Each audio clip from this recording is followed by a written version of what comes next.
primeiro lugar, eu gostaria de agradecer a comissão organizadora, que me convidou para palestrar aqui, e a Patrícia Rezende não esteve aqui, mas eu agradeço porque ela que intermediou a minha vinda. Então, eu queria, em primeiro lugar, falar do trabalho que é realizado no Rio Grande do Sul e falar que depois vocês podem estar participando com intervenções e diálogos. E tem outro assunto que eu gostaria também de trazer nesse momento, que me angustia. Ontem eu estava angustiada quando eu cheguei do Peru, vi do Peru ontem, e recordei do momento de educação que eu vivi em 99, que só haviam 4 surdos formados, somente 4, em todo o país. E eu olhei para mim mesma para comparar com a relação da realidade brasileira. É possível fazer uma comparação com o Peru, com a educação do Peru? E pensei na minha filha, com quase 4 anos de idade, a observei, e qual é a realidade da educação brasileira? E agradeço por nascer no Brasil. Muitas vezes nós reclamamos, questionamos muitas coisas. E eu admito que isso realmente acontece. Mas a realidade do Peru é que nós vivemos na década de 90, em cerca de 99. Então, eu fiz essa autorreflexão a respeito da realidade brasileira. E fico feliz de ter sido convidada pelo INES, a primeira instituição de referência na área da educação de surdos. E é um prazer para mim estar aqui conversando com vocês, dialogando, trocando experiências e conhecimentos. É um momento muito importante, significativo. Ok? Então, agora eu vou retomar o tema da minha palestra. Próximo, por favor. O meu assunto está relacionado à pesquisa de mestrado. E eu preciso me recordar que ano que eu concluí. Foi em 2013, se não me engano. Você pode me dar esse suporte? Isso mesmo. Foi em 2013 que eu concluí a minha pesquisa de mestrado. Então, a minha orientadora foi a Madalena Klein. Ela já esteve na instituição do INES algumas vezes. E por que o audismo? Por que eu escolhi esse tema na minha pesquisa de mestrado? Porque envolve essas questões que estão aqui pontuadas. Eu sou surda, eu cresci numa sociedade opressiva, opressora, na verdade, com várias limitações por ser surda nessa sociedade. Eu nasci surda, então o que fazer? Eu tinha culpa? E muitas situações ocorreram na qual eu não fui aceita. E vivi muitas angústias em relação a isso. E tem a questão de ser surda, tem a questão acadêmica, é uma outra questão. Cresci numa escola de ouvintes, em meio ao oralismo, à oralização. O tempo passou, e quando eu entrei na graduação de psicologia, eu não fui bem aceita. Eu não esqueço, me marcou muito. Você vai trabalhar como psicóloga? Mas como? Como será? E eu respondi, você está me perguntando? Por que você está me perguntando isso? Isso realmente me marcou. E quem me perguntou foi minha própria professora.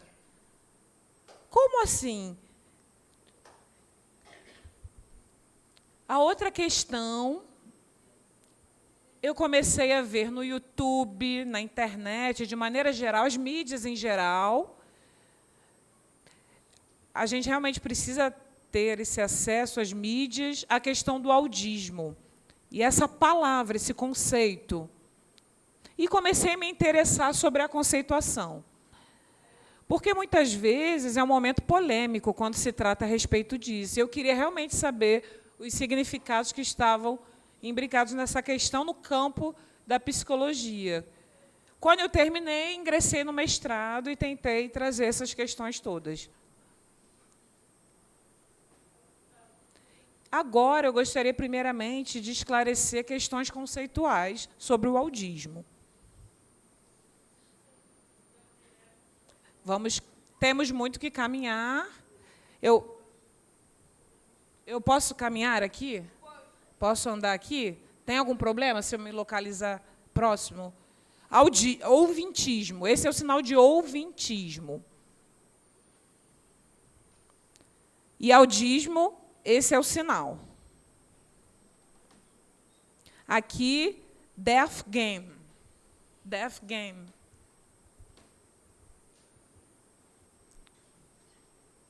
Surdismo. Deixa eu voltar.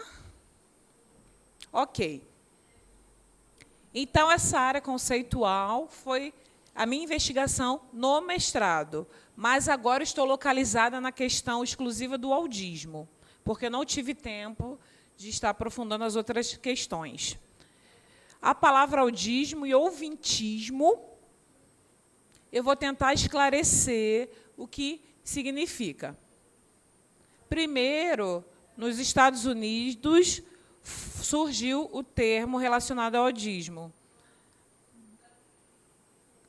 Foi em 1975, nesse período, que se iniciou essa discussão. Já aqui no Brasil, o SCLIR que trouxe essa discussão por volta de 1998.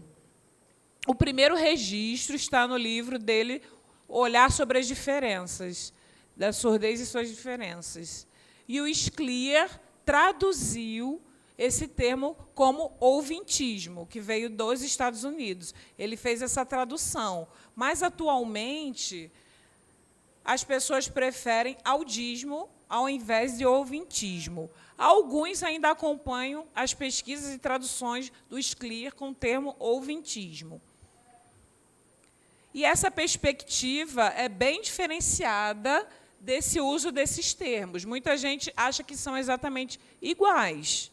Mas, ao meu ver, cada um tem uma própria perspectiva que vai realmente adotar para seguir um termo ou outro. Isso realmente vai depender dos autores, da forma e perspectiva que eles trabalham e da perspectiva mesmo teórica, para optar por um ou outro. O audismo, em 1975, surge nos Estados Unidos, e o ouvintismo, na verdade, é uma tradução brasileira, que veio bem depois, na década de 90, em 98. Eu uso muitas citações espanholas. Aqui vocês usam mais esse sinal, né, para a Espanha. E por quê? Por uma questão de referências de materiais que eu encontro e que muitas vezes não tem aqui no Brasil. E essa referência espanhola é significativa. 3 autores, principalmente, me trazem esse embasamento. E, se a gente for analisar as rodas de conversas surdas, antigamente, até hoje, a gente encontra esses momentos. E como a gente pode falar a respeito disso, dos sofrimentos, das opressões, o que é comentado a esse respeito? Como é sinalizado, como isso é exposto, os desabafos, as empatias entre os semelhantes. O cordão umbilical parece muitas vezes único. Há uma liga, há uma empatia entre surdos. Eu não sei o nome certo, não tinha, na verdade. Os surdos nem percebiam, nem estavam preocupados com o nome conceitual. Eles só queriam compartilhar as problemáticas da falta de comunicação, dos sofrimentos, o oralismo, tudo por qual eles passaram. As questões familiares, de saúde, as temáticas sociais, as questões relacionadas ao mercado de trabalho, todas essas angústias, não havia um nome específico para isso. Então, vocês podem observar o racismo, o termo. O sinal é assim? Não, a Lígia está mostrando um outro sinal. Ah, desculpa, vou mostrar o sinal. Racismo é aqui? É assim, gente? Racismo, eu conheço esse, eu uso esse outro termo para racismo. Assim, aqui a gente usa assim. Ok. Não vou usar o sinal que é usado aqui para racismo. Tem também esse conceito de racismo e sexismo, é uma outra terminologia, sexismo. E eu percebo, e o surdo, como nomear, como conceituar? Dentro da área da psicologia, tem o primeiro autor aqui que me embaso, o sinal dele é esse, é o tom, esse é o sinal dele. Ele é um psicólogo surdo e, em 1975, ele inicia essa pesquisa e entrou dentro da comunidade surda. E não havia um termo específico. E aí surgiu o audismo, esse termo para conceituar essas questões. Mas, infelizmente, é uma questão invisível ainda, deixada de lado. Os anos passaram e, em 92, um outro psicólogo, já ouvinte, ele acompanhou essa terminologia. Essa outra imagem aqui dele, o Arlon Lane. Arlon Lane. Então, teoricamente, eu posso refletir. Em 75 já vi o termo. Eu conheci esse termo? Esse termo audismo, lá de trás, eu só conheço esse. Depois, o psicólogo surdo criou em 75, e aí... Ok, vamos passar mais adiante. O que podemos falar sobre o audismo hoje? O audismo significa algo que a gente menciona para a comunidade surda, as limitações, as angústias, as questões negativas e muitas outras coisas também. A não aceitação da pessoa surda. E quem sou eu na sociedade? A minha língua, que é aceita ou não. Tem, na verdade, um vídeo que eu amo e que eu não pude baixar para trazer, que é uma mulher negra que mora nos Estados Unidos, fez o mestrado dela, já é mestre, e ela entrevistou. E, numa entrevista de emprego, na verdade, num dia de entrevista, ela foi até a entrevista,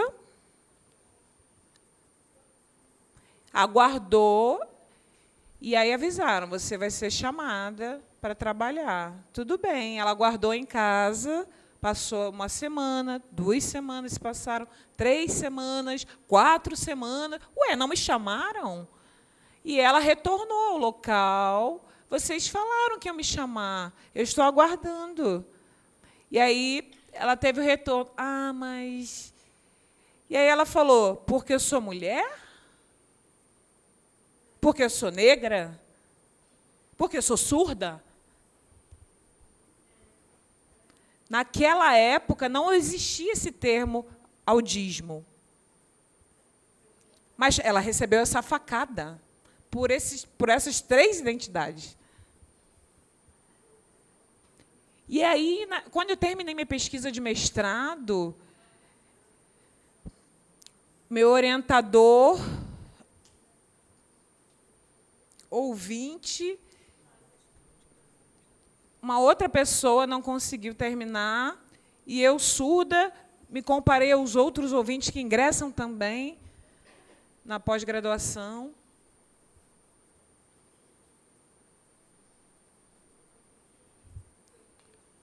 Tudo bem, a gente sabe que algumas questões remetem a tempos passados, mas eu tenho uma última questão aqui, que a gente pode perceber, algumas coisas evoluíram, temos as leis, os decretos, muitas coisas, muitas contribuições das escolas bilíngues, as escolas inclusivas têm avançado, mas, até hoje, algumas problemáticas estão remetendo ao audismo ainda, até hoje.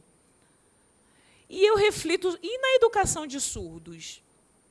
Que relação a gente pode trazer pensando nos alunos, nos sujeitos envolvidos, nos intérpretes, na realidade das escolas? Alguns futuramente vão ser professores.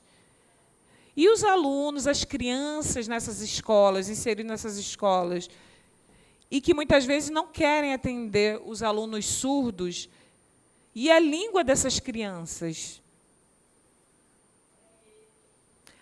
Eu ainda faço uma autorreflexão enquanto surda. Por exemplo, até hoje, por exemplo, nas lojas, para vender, eu não fui aceita. Quando eu entro, me veem como surda e desviam o olhar, apontam para outras pessoas para me atender, eu sou rejeitada nesses espaços. Porque eu sou surda? Então, é algo que acontece ainda nos dias atuais. A minha filha é bem pequena ainda, e eu procurei uma escola para ela. A minha filha estuda numa escola de ouvintes. E aí, quando eu cheguei para conversar, eu falei, minha filha é surda. Ué, mas a cara dela é diferente. E aí, parece que ela estava torcendo para que eu não matriculasse minha filha. A sua filha é surda? Quantos anos ela tem? Ela vai conseguir estudar com intérprete? Vai ter intérprete para ela? E eu, mas como assim? Eu cresci numa escola oralista, eu queria uma alternativa diferente para minha filha. Mas a escola continua realmente com essa postura e a minha cara de espanto permanece até hoje.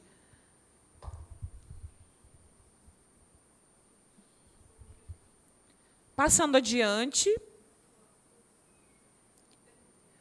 eu pesquisei na metodologia de pesquisa, os caminhos que eu fui buscando.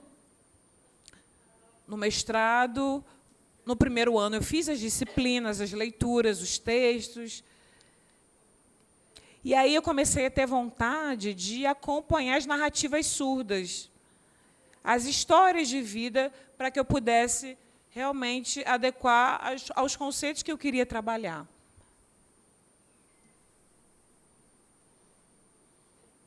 Então, é até engraçado quando eu fiz as entrevistas com pessoas surdas, porque a maioria apresenta as histórias, as narrativas muito semelhantes e parecidas com as minhas também. E, muitas vezes, porque a comunidade surda é um grupo reduzido por questões linguísticas. Então, ao entrevistar pessoas surdas, eu percebi as questões que aparecem no movimento das associações. Como fomos a Brasília em 2011 também, eu acompanhei esse movimento. E a entrevista realmente foi diferenciada no depoimento de cada um. A questão das artes, a de geografia, de administração, várias áreas, na verdade. Os bancários. Deixa eu me posicionar aqui para mostrar. Bom, tinha um formado em artes visuais, outro em psicologia, com ensino médio completo, administração, pedagogia, doutor em educação. Então, ao final, eu pude perceber e verificar as áreas de formação de cada um dos entrevistados.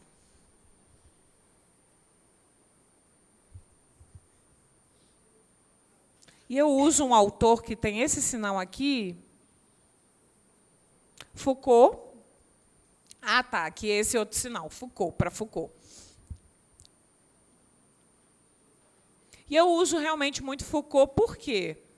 Porque o foco dele está no discurso, na questão discursiva. Vocês conhecem, a Patrícia também ama esse autor. Realmente é uma referência importante para ela também.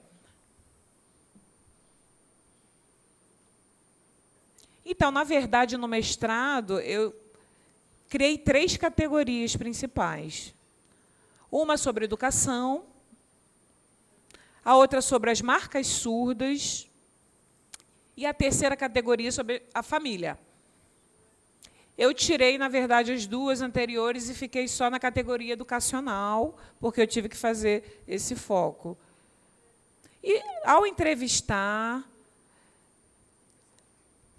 as cidades, as universidades, a questão do intérprete, a questão das línguas, do professor, do preconceito e do ser invisível.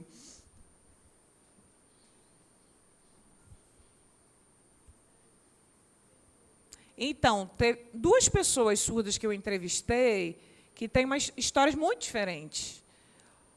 Uma cresceu em escola de surdos.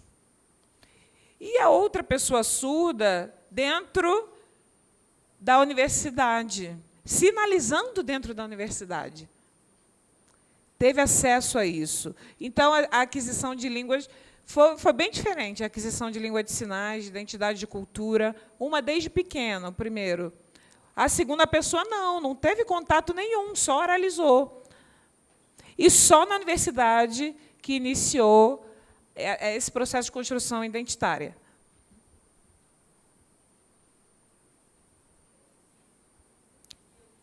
E por que essa segunda pessoa, só na universidade que teve esse acesso? Porque tinha intérprete e que podia fazer a leitura labial, esse suporte da orofacial nas aulas. E o que ocorreu? O intérprete adoeceu, teve que entrar de licença e se afastar, e a instituição colocou o intérprete de Libras. E ele sentiu esse choque. Nossa! E dava para entender? Como é que ele conseguiu entender? No começo, foi sinal aqui, e rapidamente ele avançou em língua de sinais, muito mais do que anteriormente com o suporte orofacial. Então, eu acredito que realmente ele não tinha contato com o mundo surdo. E quando ele teve acesso a esse intérprete de Libras, foi algo realmente mágico para ele. Porque, realmente, naquele momento, tudo mudou.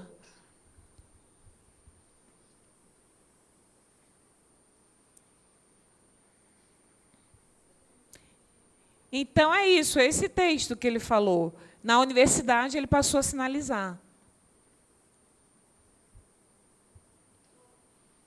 Então, no começo, com esse intérprete de Libras, ele passou a ter contato com a comunidade surda e fluiu na sinalização. Então, na hora da entrevista, eu perguntei como você sente esse momento do intérprete orofacial e do intérprete de Libras. E a pessoa falou, eu passei a entender melhor o conteúdo das aulas e tive menos dificuldades. Eu passei a participar muito mais das aulas. No momento orofacial, eu tinha timidez, eu não participava. Em língua de sinais, eu passei a me colocar muito mais. E aprendi também muito mais sinalizando do que naqueles momentos de leitura labial, na qual os conteúdos não ficavam tão claros. E, realmente, eu passei a ter uma compreensão muito maior.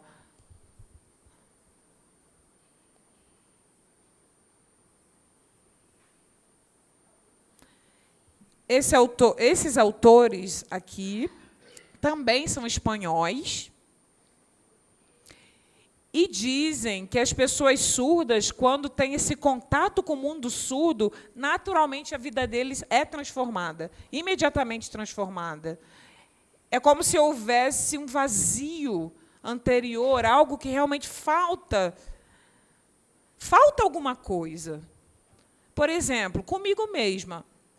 Eu oralizava até os 12 anos, quase 13, quase até os 13 anos. E me perguntaram, por que você usa aparelho? Eu quero entender por quê. E a minha família também não me explicava por que eu tinha que usar. E eu me sentia também com esse vazio, faltava alguma coisa. Eu sabia que eu era diferente, mas e o que mais? Faltava um parafuso em mim? Não sei, não me esclareciam para que eu pudesse entender. Eu sabia que alguma coisa estava faltando. E essa narrativa, o que esses autores trazem, me ajudaram a compreender essas questões. Porque é necessário ter esse contato com o mundo surdo para que o sujeito possa realmente avançar. E foi realmente um alívio muito grande. A gente pode comparar a um remédio que alivia a dor, e todos os surdos passam por esse mesmo processo. Temos afinidade nesse aspecto quando temos esse contato com o mundo surdo. É um renascimento, de fato. No mundo de ouvintes, a gente sente que falta alguma coisa. Quando a gente entra no mundo surdo, nossa, é um novo nascimento. A gente renasce de fato. Porque tem a construção da língua, da identidade, da cultura. Realmente é um renascimento.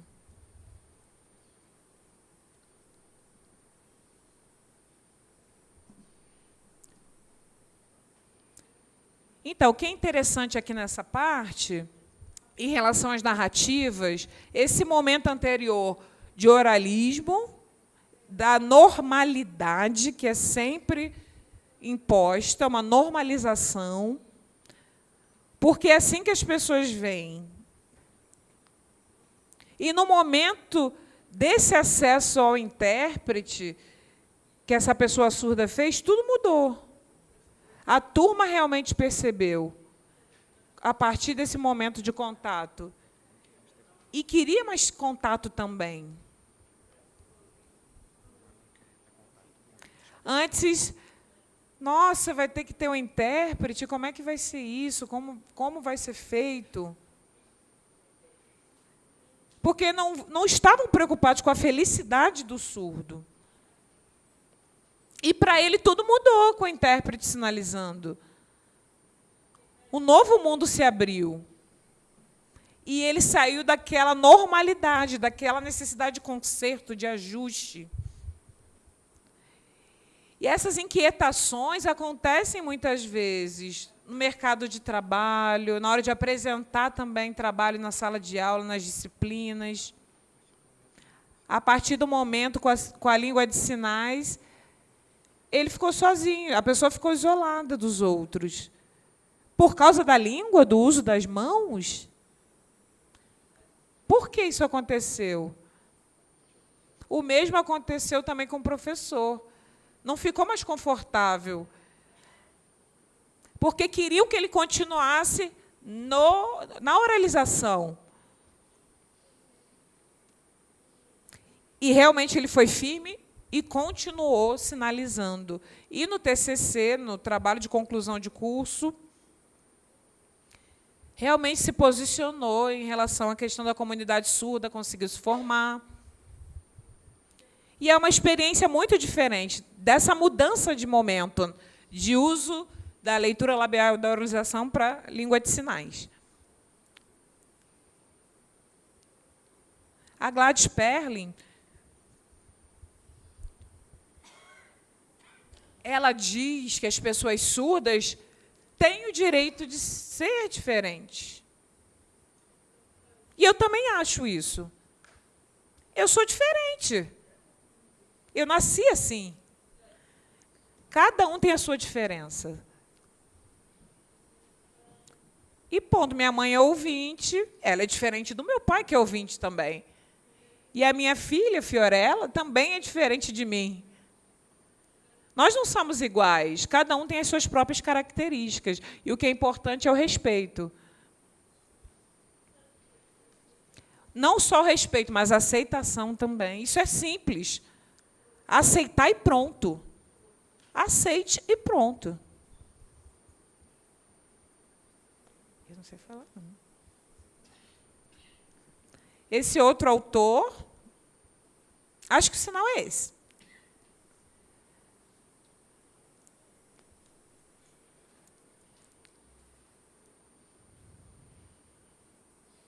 Então, fala sobre a pessoa surda que tem essas histórias semelhantes, mas que muitas vezes a sociedade vê de uma outra maneira, sempre na perspectiva da falta.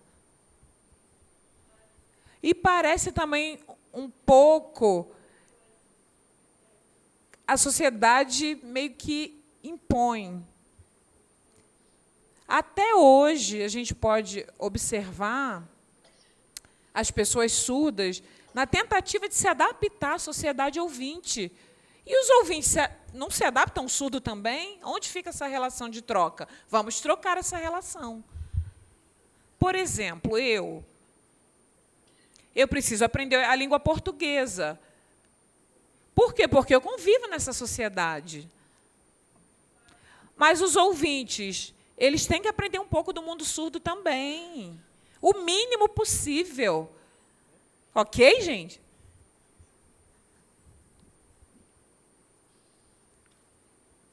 Um outro entrevistado surdo, que também passou pela formação, pela graduação, tem 2 graduações, 18 anos, na verdade, na época, começou a sinalizar. Primeiro fez graduação em administração, não tinha intérprete nenhum, era muito tímido, muito envergonhado, não se comunicava, entrava e saía sem se expressar, e só. Não fazia pergunta, não participava de nada, absolutamente nada. E aí, depois, começou, como profissional, começou a ter acesso à cultura surda, a sinalizar, mas ainda não queria intérprete. Intérprete, não. Eu sou muito tímido.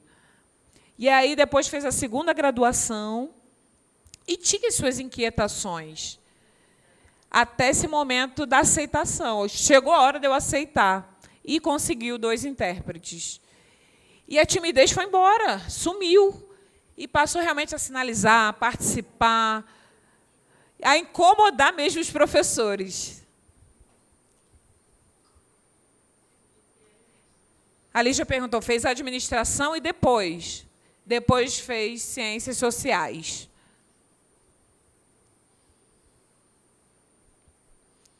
Vocês podem ver aqui, ele passou a ficar mais participativo, a aprender mais.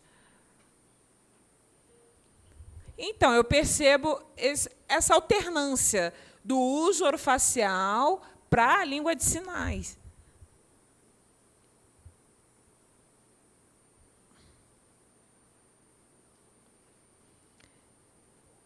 Pode passar, deixa eu ver. Ok. Um entrevistado cresceu numa escola de surdos. E o que marcou foi quando ele ingressou nessa escola, quando a família levou e ele viu outras crianças semelhantes a ele. E os olhos brilharam. Por quê? Porque eram iguais. E sinalizavam, e se expressavam, usavam as expressões como ele, e ele se sentiu confortável, aliviado. Com 9 anos de idade, até os 19, se manteve em escolas de surdos, escolas especiais. E quanta diferença é possível perceber? O que cresceu na escola de surdos e a construção dele, e esse outro que cresce nesse ambiente de oralização. E o processo de reconstrução é diferenciado. Um teve uma vez e o outro por 2 vezes.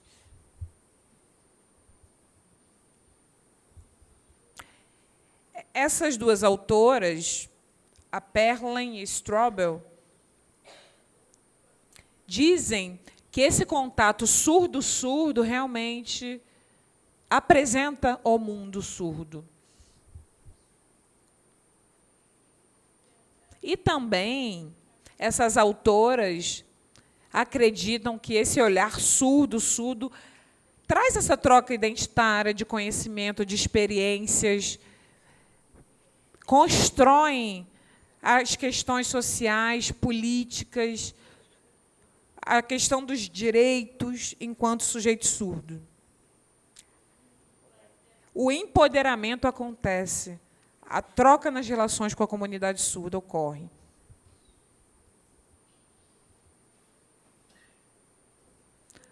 Ok, mas por que eu destaquei uma pessoa que cresceu no mundo da língua de sinais e a outra no mundo da oralização? Eu quero articular isso à questão da escola, da escolarização, para trazer a importância da escola para os surdos. E do contato com a língua de sinais. O mínimo possível para que esse aluno possa avançar. Então, dentro do campo acadêmico, universitário, por que só nesse momento que ele teve acesso a um dos entrevistados? Deveria ter sido bem antes, porque seria muito importante para ele. E também eu fico refletindo, faço as minhas reflexões em relação às escolas de ouvinte, nas quais os professores... Que professores são esses? Eles deixam o aluno nesse processo individualizado e não tomam nenhuma postura? Parece realmente que os professores não se despertam para enxergar esse aluno, a importância da língua de sinais para ele. E o tempo passa, a pessoa cresce nessas condições.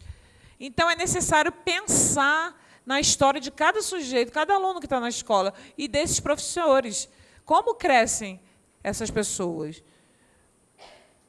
Então, tem uma pessoa que trabalha na escola que ela me conta que, a respeito do aluno surdo que ela tem contato, e aí eu faço perguntas, e aí, o que você vai fazer? Como é que você vai fazer? E ela já sabia, eu queria realmente entrar no embate. Calma, eu vou conversar com a família dele, calma. Foi a resposta. Mas a maioria das escolas tem esse posicionamento? Faz isso?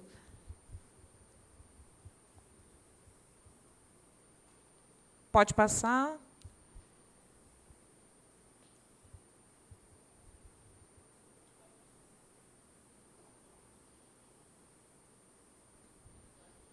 Eu estou quase concluindo.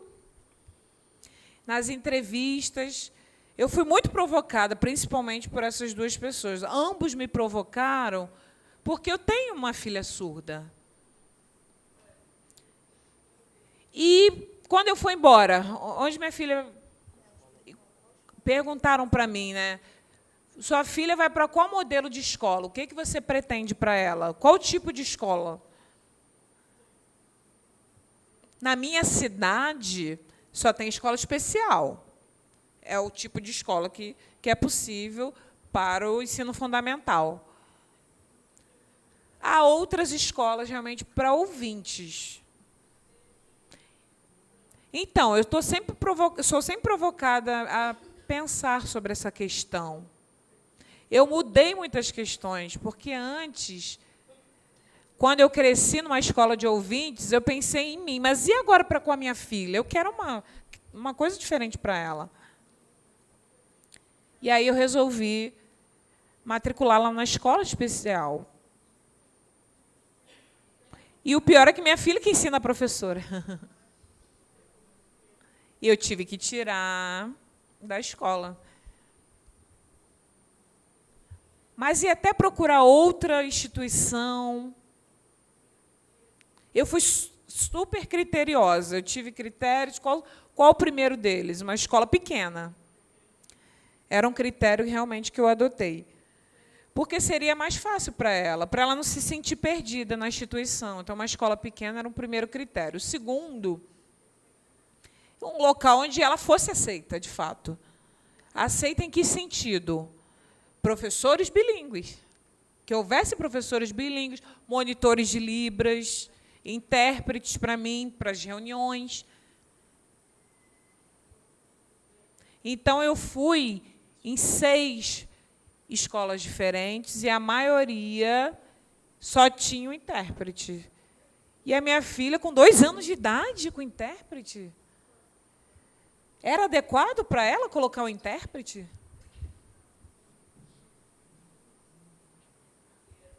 E um dia fui procurada pela gestão da escola, que queria conversar comigo. E aí eu fui até a escola e me deu uma outra proposta. Colocou um profissional bilíngue, um professor bilíngue, e todos os professores foram para o curso de Libras. E tal, eu achei um bom negócio. E eu precisava de intérprete na reunião, mas não tinha. Não foi possível. E aí eu tive que pagar um profissional para me acompanhar nas reuniões. E aí minha filha foi posta numa escola com uma monitora surda. Uma com a professora bilíngue e a monitora surda, os dois profissionais juntos. E até hoje ela permanece na escola, nessa escola. Ela ainda está estudando nesse momento, nesse horário.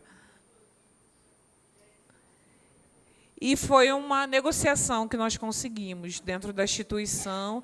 E pensando nas minhas inquietações, a minha filha anteriormente na escola especial, mas não tinha outras crianças como elas, e as outras?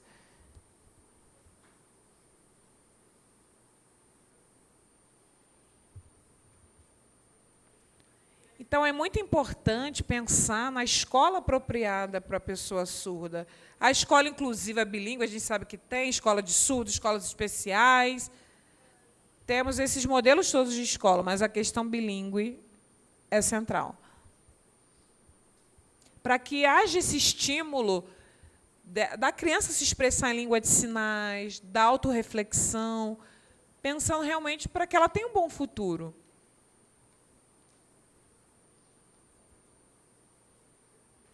E podemos ver aqui a importância do professor bilíngue e do professor surdo estar inserido nesse processo educacional.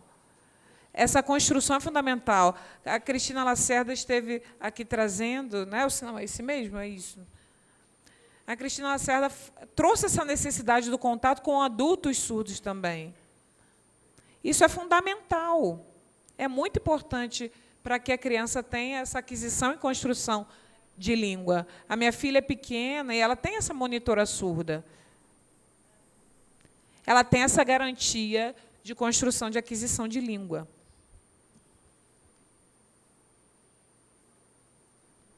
Pode passar. Eu posso estender um pouquinho o tempo, ainda tem algum tempo, ok.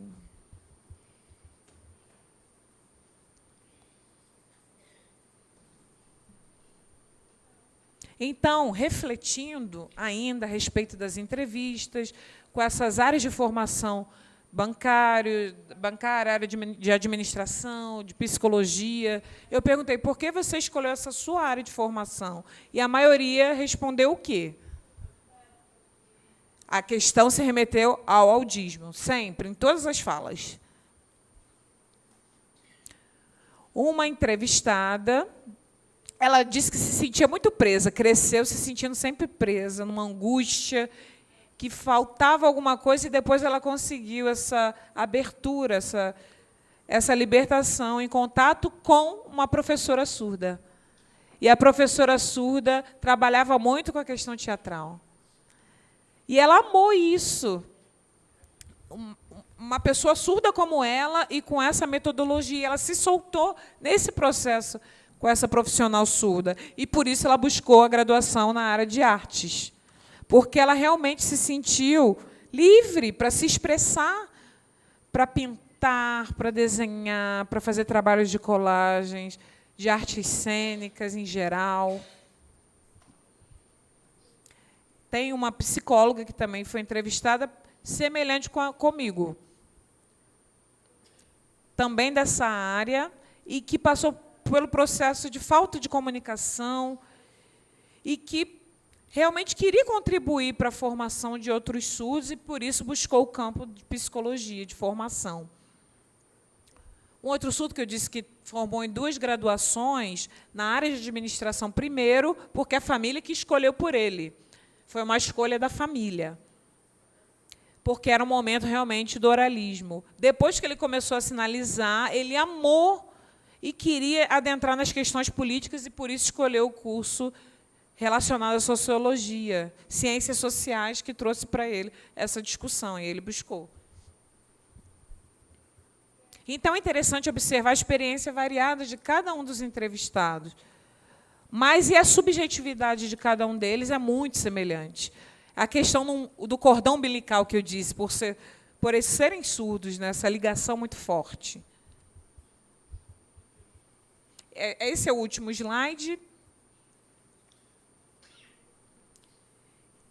E o autor, esses autores aqui, 2, na verdade, eles falam da educação de surdos, que realmente houveram avanços, conquistas.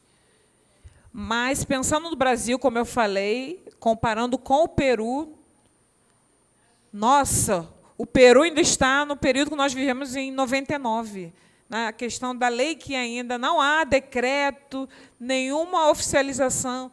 Em relação ao intérprete, também não há nada constituído até hoje. Vocês sabem, né, como é que é a legenda quando tem alguma campanha política? É a única coisa que tem garantida lá até hoje. Só isso. E realmente não há intérpretes nos espaços, não há essa garantia ainda. É necessário pagar. Então, em relação a isso, o Brasil está mais avançado. Porém, até hoje, ainda temos muitas barreiras. E precisamos refletir novamente, repensar muitas coisas relacionadas à educação de surdos, principalmente nos dias atuais. Porque há muitas escolas com problemas de verba, com questões a enfrentar. A verba, muitas vezes, é investida mais em outra área. O investimento na medicalização e não no campo educacional. Não há investimento de verbas no campo de educação para surdos. Então, é necessário realmente repensar a educação dos surdos. Muito obrigada.